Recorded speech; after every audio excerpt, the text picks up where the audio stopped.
Good evening and welcome to Sunday Night Live. And tonight we have a very, very interesting guest.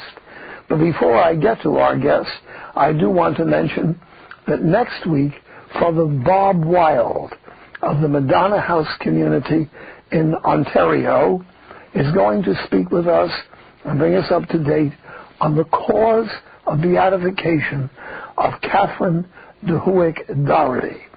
Now, many of you would know Catherine Doherty.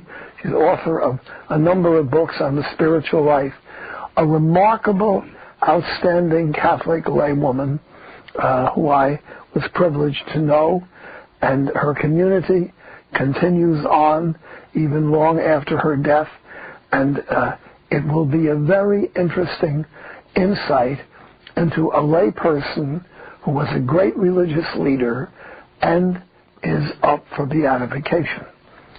This evening, my guest is the oldest functioning Catholic priest in the United States, pastor of a parish, St. Cyrils and Methodius in Olyphant, Pennsylvania, Monsignor Hrynuck, and we're very happy to have him.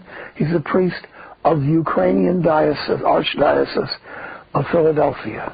So welcome, Monsignor. Thank you. You know, a few months ago, I had as a guest Monsignor Gerald Ryan, pastor of St. Luke's in the Bronx, the oldest functioning Catholic pastor in New York, and I got a tremendous response from that program. So I decided tonight we'd go to the top of the line. Monsignor Hrynuck was ordained a priest the year I went to kindergarten. 70 years ago. And you're full-time, aren't you, in your parish? Yes. How big is the parish? About 1,000 souls. 1,000 souls. And you do all of the liturgies? Yes, I do. And you know, of course, that the Ukrainian rite is a rite of the Catholic Church, the Ukrainian Catholic Church. And the liturgy is very classical, beautiful, and long. So when you have a couple of liturgies on the weekend, it's a long, long time. How long does a liturgy take ordinarily? It depends. Whether it's solemn liturgy, it's usually at least 1 hour. Well, it is not solemn liturgy, so it is about 40 minutes. 40 minutes. And you get through it all? Yes. You ever get tired? Sometime. Well, we have some of your parishioners who brought you with us this evening, and I have a lot of interesting questions. You're 96 years old, and just had a birthday, I think. Yes. Yes. And don't look at that, they're over 95. And what would you say has been the most meaningful part of your life as a priest? Monsignor had many interesting jobs. He was a professor, a doctor of theology, professor in the Ukrainian seminary, both in Rome and in the United States. But you've been in Olyphant 57 years. Right. And when you got there was lots of trouble. Yes, very much. 4 years the parish was in court.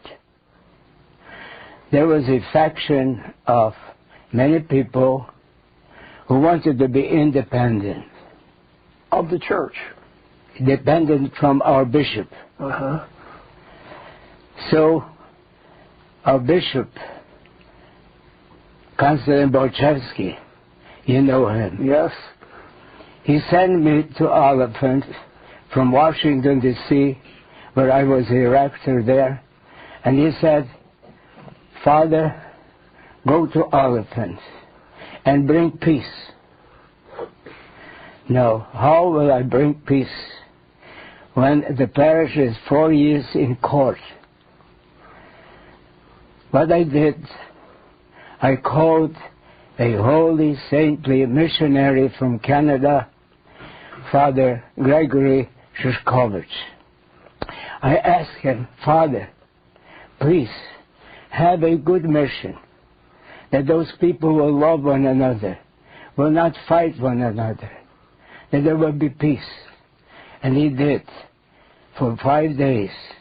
But after 5 days, he told me, Father, if you want to have peace in your parish, have a special, extraordinary devotion to the Blessed Mother.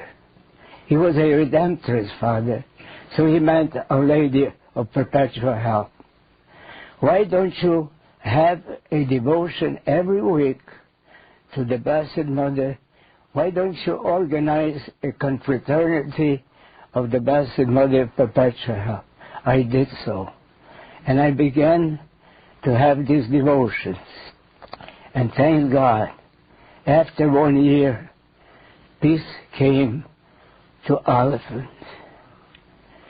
And in thanksgiving for this peace, we, our parishioners, with me, built a shrine in honor of Our Lady of Żerowice. And from that time on, I always have these devotions every Wednesday evening at 7 o'clock. People come in thanksgiving, and this continues until this day. I don't think there was a Wednesday that we didn't have this devotion. Now, one of the reasons I wanted Monsignor to come on this program is that you could get a real example of old-fashioned piety. Unfortunately, old-fashioned piety kind of went out of style in the 80s and 90s, not for the best.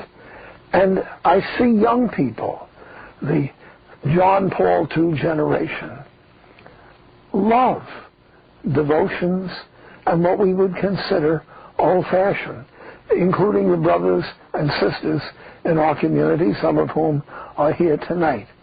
And here's an example of a man, priest, 70 years.